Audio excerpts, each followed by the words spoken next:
You picked Teya Shoots. Teya was absent from the channel for a while and missed a few reviews. We put it up for a vote a while back to see what you guys wanted to see her shoot. These are the winners, as well as a couple that I kind of squoze in, hoping that she'll be generous enough to do it for us. Each of these is going to be an individual video. You'll get impressions, dry handling, some shots, and some afterthoughts. Coming up next on GBGuns. So you voted. This wasn't on the list, but I'm very generous. I'm actually excited about this. Not only is it very pleasing to the eye, I love the texture of a more metal gun. Like, I know most of them are, or polymer. I don't know. I like it. I think it's very handsome. It fits in my hand really well. I love the nice flat trigger face. And for those who aren't familiar with this is EAA and Girsan's lightweight, compact, high power. So it's a shorter barrel and a slightly smaller grip. It's a true compact gun, yet it holds 15 rounds, and it's been modernized. It has a rail for lights. It's red dot ready. It's got a fiber optic front sight, flat trigger. They've done a lot of updates to the classic Browning high power and really brought it into the 21st century. This doesn't have a reset wall either. This is one that's just pull the trigger and go. Yeah, and when I shot it, my criticisms of it were I could go for a crisper trigger.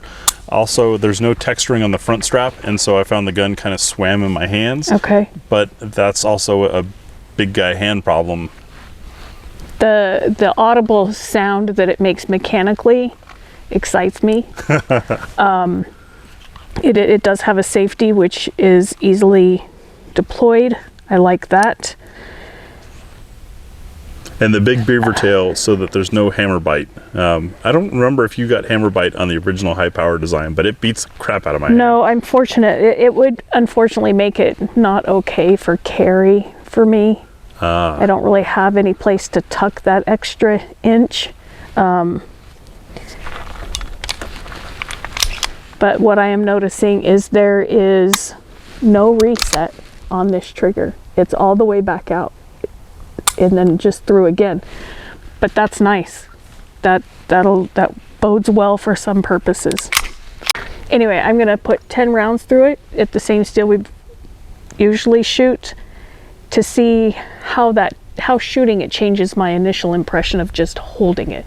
And where, to me, this comes into play and being important is when you go to a gun shop and you grab a gun and it's sexy, it feels nice, it looks nice, everything is perfect until you put those first few rounds through it, and it's like, eek.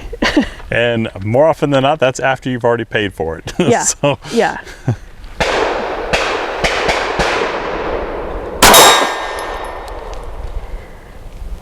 And this is just a safety, not a double action, single action, right? Correct, yeah. It's a single action only.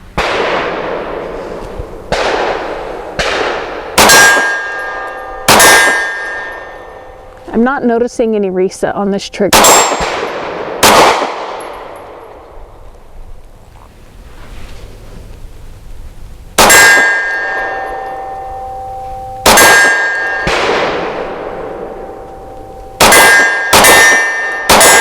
Whoa. Do you want to explain that? You've got to be serious when you're shooting guns. That was 3 quick, good hits. That's how it wants to be shot, though. The first few rounds I shot, I was coming back, taking a breath and all of that, and I noticed that my grip wasn't as determined as it needed to be to run this gun. Because it's all metal, it, to me, just commands a different presence from its shooter. And so if you're going to shoot it, because with that bright fiber optic sight, which works really well with the blacked out rear sights, it's resetting itself if you're managing your recoil like you're supposed to. And getting on the gun like I did that at the end allowed me to run the gun. I love the texturing on it.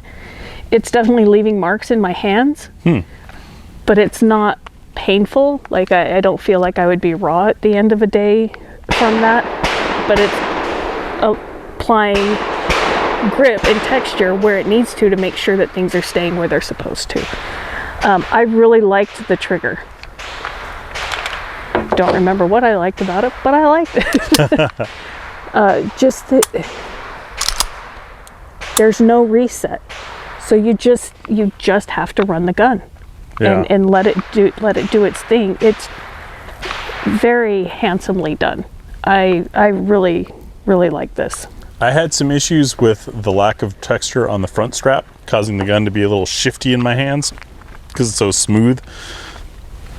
One of our patrons had a brilliantly simple idea, and that is just some goon tape or grip tape, skateboard tape, whatever you want to do. Put a small strip on the front there to apply that.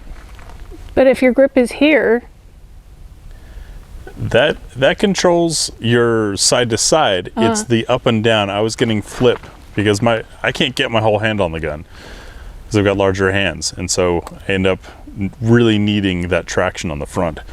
Interesting. But you didn't have that? No. Huh. Yeah, and it fits your hand perfectly. I mean, maybe I did, and that's not a point that I was thinking about while I shot it. But no, I didn't seem to notice that is what was causing it. It's just got a significant muzzle rise. But that could be because it's slipping a little in your hand. Could be. That's why I said I wasn't analyzing that particular performance while shooting it. So we'll have to shoot it again and find out. So you like it? I do like it.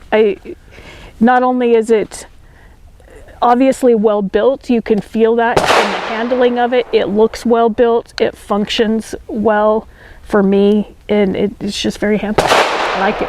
And it fits a dot. It does fit a dot, which would be great because I'm learning to enjoy those a lot.